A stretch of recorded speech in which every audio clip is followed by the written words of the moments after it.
What's the first thing that comes to your mind when you hear the word wealth? Is it stacks of cash, luxury cars, a big house, or maybe a shiny bank account so full you'll never have to worry again? It's okay if that's your first thought.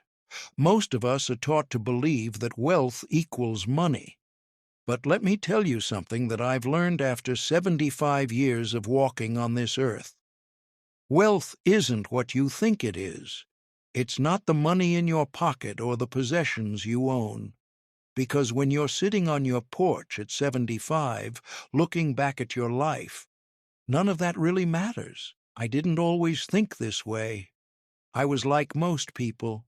I worked long hours, missed birthdays, skipped vacations, and sacrificed relationships, all in the name of building what I thought was wealth. But now, with the clarity of age, I see wealth for what it truly is. Let's pause for a moment. Imagine this. You're in your golden years. Your hair has turned gray. Your skin has collected wrinkles like a scrapbook of memories, and you're sitting alone, with no one to share your stories with, no one to laugh with, and no one to hold your hand when life feels heavy. Suddenly, all that money you chased doesn't seem so important. All those zeros in your bank account seem like an empty promise, does it? This isn't just about regret, it's about understanding. If you've ever wondered what life is really about, let me tell you, true wealth isn't about what you've accumulated, it's about what you've nurtured. Today, I want to share with you the real meaning of wealth. And trust me, it's not money, it's not fame, it's something far more valuable. Our modern world has created a web of illusions about wealth, and most of us get trapped in it. It's not just one problem. It's a chain of interconnected beliefs and choices that slowly erode what truly matters. Let me break it down. 1. The rat race mentality. From a young age, we're taught to measure success in numbers, grades, salaries, or the cost of our belongings. The more we have, the more successful we think we are. This mindset drives us into an endless chase, leaving no time for the people and experiences that truly enrich our lives. 2. Sacrificing relationships for success. In the pursuit of financial stability, how often do we miss out on life's irreplaceable moments? The birthday parties, the family dinners, the long walks with a loved one. Each time we prioritize work or money over people, we unknowingly trade priceless memories for fleeting gains. 3. Health becomes an afterthought. How many of us push through sleepless nights, skip meals, and neglect exercise, all for the sake of productivity? The irony is cruel. What good is wealth if your body and mind can't enjoy it? Health is the foundation of a fulfilling life, yet we treat it as expendable. 4. Emotional bankruptcy. While we focus on material wealth, we often ignore our emotional well-being. The result? Burnout, stress, and a sense of emptiness. We achieve our financial goals, but feel unfulfilled because we've neglected the inner work that brings peace and purpose. 5. A false sense of security. Money can create the illusion of control and safety, but life has a way of shattering those illusions. Economic downturns, personal losses, or health crises can strip away financial stability in an instant. And when that happens, what's left? The strength of your relationships, your health, and your inner resilience. That's what truly sustains you. These problems aren't separate. They're part of a larger narrative we've been sold. A narrative that says wealth equals happiness. But the truth is, chasing the wrong kind of wealth often leaves us poorer in the ways that matter most. You know, it's funny how life has this way of teaching you the most important lessons when you're least prepared for them. One day, you're so caught up in the rush of making money, climbing the ladder, impressing people, and checking all those boxes that society tells you are necessary for success. And then something happens. A loss, a health scare, or maybe just a quiet moment of reflection. And suddenly, it hits you. You've been running a race you didn't even sign up for. I had my wake-up call much later in life than I'd like to admit. For years, I genuinely believed I was doing everything right. I had a successful career, a nice house, and more things than I could ever need. On paper, it looked like I had it all. But deep down, I felt this unshakable emptiness. It was like chasing a mirage in the desert.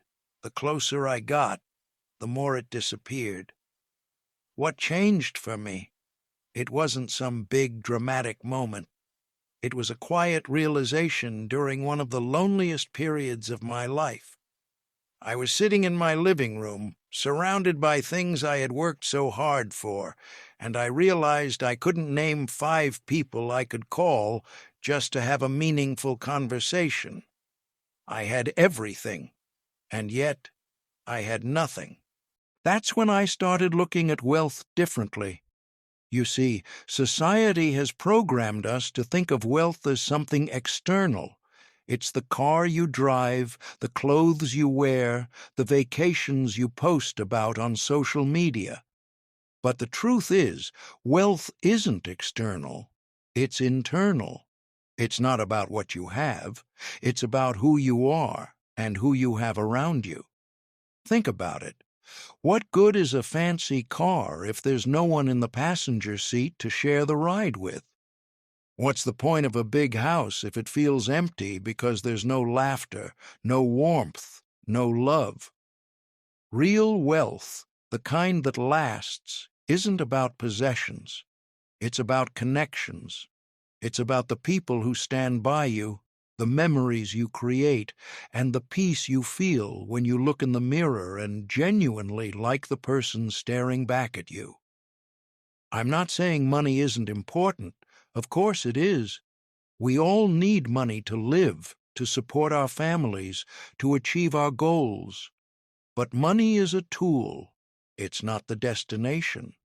The problem is, we often confuse the two. We spend so much time chasing the tool that we forget what we're supposed to be building with it. Take a moment and ask yourself this. If everything you owned disappeared tomorrow, your house, your car, your savings, what would you have left? Who would still be there for you? What relationships would remain intact? Those are the questions that really define wealth. One of the biggest shifts in my perspective came when I started focusing less on more and more on enough. We live in a world that constantly tells us we need to have more, do more, be more. But what if you already have enough? What if true wealth is about gratitude, not accumulation? I began to notice this when I started simplifying my life. I stopped worrying about keeping up appearances, about impressing people I didn't even like, and about chasing goals that didn't make me happy. Instead, I started investing in things that truly mattered: my health, my relationships, and my sense of purpose. And let me tell you, the peace that comes with that is priceless. Let me share something I've learned about people who are truly wealthy, not in money, but in life. They don't measure their worth by what they own. They measure it by what they give. They don't hoard their time, energy, or love. They share it freely with the people who matter. They don't chase after approval. They build lives they're proud of, even if no one's watching. When you think about it, the most valuable things in life are the ones money can't buy. Time, for instance. You can't buy more of it. Once it's gone, it's gone. The same goes for health, and the same goes for meaningful relationships. These are the things that make life rich. and yet they're often the very things we neglect in our pursuit of material wealth. I've learned that there's nothing wrong with ambition as long as it's balanced by intention.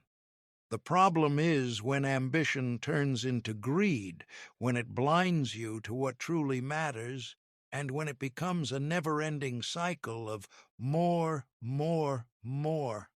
Let me give you an example. I used to know a man who was incredibly wealthy by conventional standards. He had a thriving business, multiple properties, and every luxury you could think of. But when his health took a turn for the worse, all of that wealth couldn't save him. He spent his final days surrounded by doctors, not loved ones. And the saddest part? He admitted to me that he didn't have a single close friend he could call to say goodbye. That story stuck with me because it's such a stark reminder of what's really important. It's not the zeros in your bank account, it's the people in your life. It's the experiences you create, the love you share, and the peace you feel when you lay your head down at night. I want you to think about your own life for a moment. Are you chasing the right kind of wealth? Are you investing in the things that will matter at 75, 85, or even 95? Or are you getting caught up in the noise of what society tells you you're supposed to value? One of the most freeing realizations I've had is this. You don't have to play by society's rules. You don't have to measure your success by someone else's standards. You get to define what wealth means to you, and you get to build a life that reflects your values. This shift in perspective doesn't happen overnight, and it's not always easy, but it's worth it. Because when you start focusing on what truly matters, your health, your relationships, your peace of mind, you'll realize that you're already wealthier than you ever imagined. So, take a moment to look around. Who are the people who make your life richer? What are the experiences that bring you joy? What are the small, simple things that make you feel alive? That's your real wealth, and it's worth far more than any amount of money. Keep that in mind as we move forward, because the next step is all about how to nurture and grow this kind of wealth in your own life. After all, it's not just about recognizing what's important. It's about living in a way that honors it every single day. Recognizing what matters is the first step, but putting it into practice is where the magic happens. If you're wondering how to shift from chasing material wealth to building the kind of wealth that truly lasts, here's what worked for me. These are not quick fixes. They're lifelong habits and approaches that will transform how you live and, ultimately, how you feel about the life you've built. 1. Prioritize your relationships.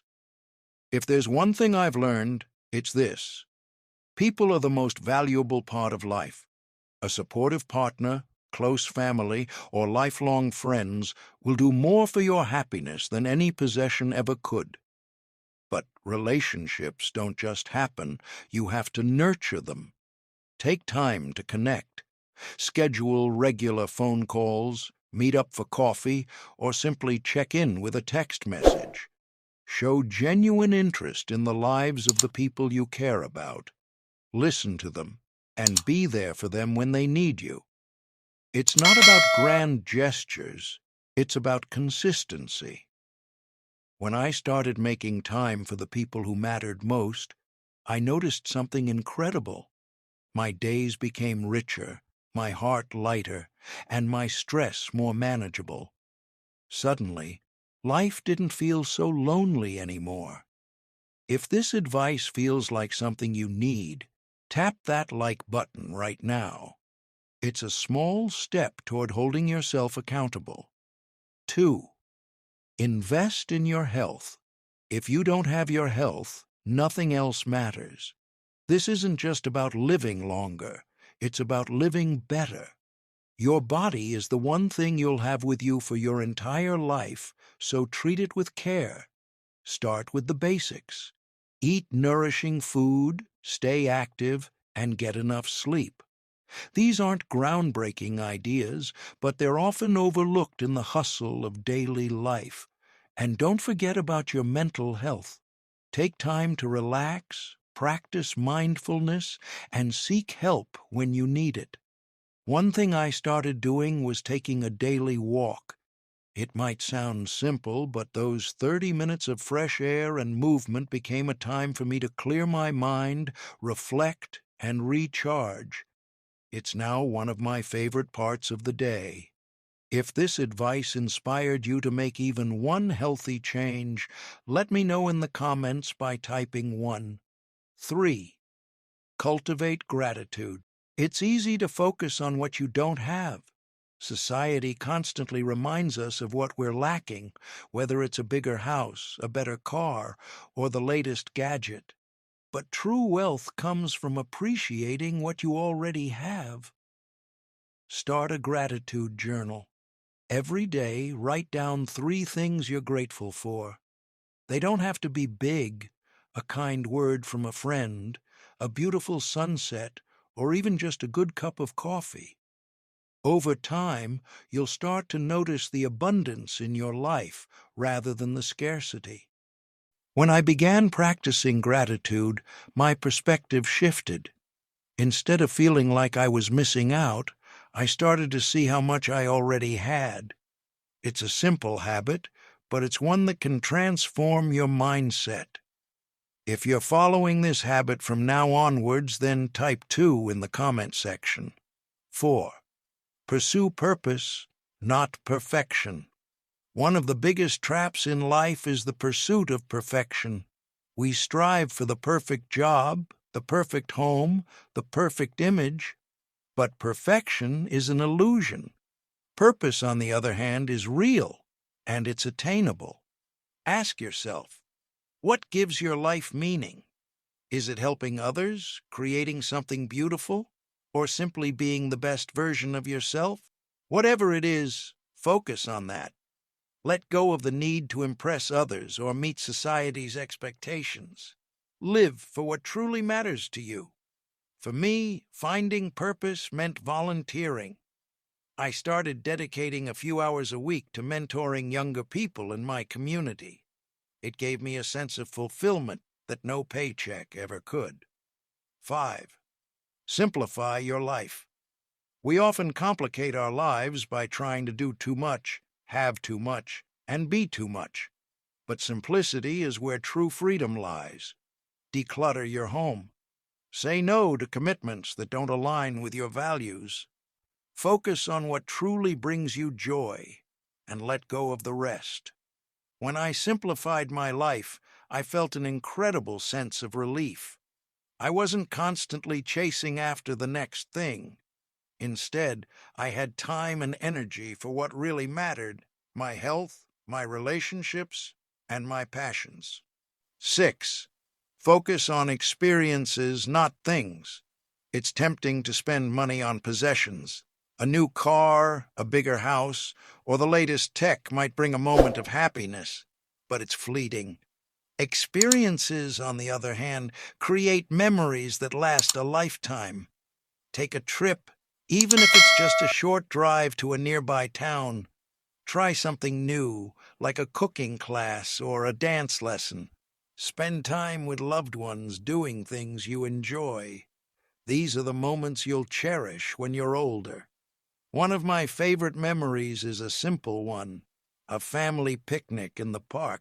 It didn't cost much, but the laughter, the stories, and the togetherness made it priceless.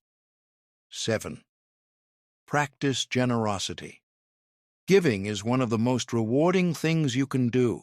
It doesn't have to be money. It can be your time, your knowledge, or even just your kindness. Help a neighbor. Mentor someone who's just starting out. Volunteer for a cause you care about. When you give freely, you not only make the world a better place, but you also enrich your own life. I once spent a weekend helping a friend build a garden in her backyard. It was hard work, but seeing her joy when it was finished was worth every minute. That feeling of making a difference? That's true wealth. 8. Be present. Life moves fast. If you're always focused on what's next, you'll miss what's happening now. And the present moment is all we really have. Put down your phone, look people in the eye when you talk to them. Savor your meals. Take a moment to appreciate the beauty around you. When I started practicing presence, I realized how much I had been missing. The smile of a stranger, the sound of birds in the morning, the warmth of the sun on my face. These small moments became a source of joy and connection. 9.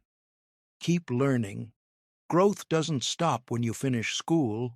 In fact, some of the most valuable lessons come later in life. Read books, take courses, or simply have conversations with people who have different perspectives. Stay curious and open-minded. The more you learn, the richer your life becomes. I made it a goal to learn something new every year. One year, I learned to paint. Another, I studied a new language. These experiences not only kept my mind sharp, but also gave me a sense of accomplishment and joy. 10. Build a legacy. Finally, think about what you want to leave behind. It's not about money or possessions. It's about the impact you have on others. Teach your children or grandchildren the lessons you've learned. Share your wisdom with your community. Live in a way that inspires others to be better, kinder, and more connected. When I think about my legacy, I hope it's this: that I loved deeply, gave generously, and lived fully. That's the kind of wealth I want to leave behind. These practical steps aren't just about building wealth. They're about building a life that feels meaningful and fulfilling. They're about creating a foundation of love, gratitude, and purpose that will sustain you no matter what challenges come your way. Remember, true wealth isn't something you can buy. It's something you create, moment by moment, choice by choice. So, start today. Invest in what matters most, and watch your life transform. Because at the end of the day, the only true wealth you'll have at 75, or at any age, is the love you give and the connections you nurture. So, ask yourself, how can you create a life so full of meaning that when you look back, you smile with no regrets? If this message resonated with you, don't keep it to yourself. Share it with someone who needs to hear it. Also, I'd love to hear from you. If you like this video idea, comment one below. If you believe someone you know needs this reminder, tap that like button. It might just inspire them too. And if you're ready for more conversations like this, hit subscribe. Your journey starts now. What will your next step be?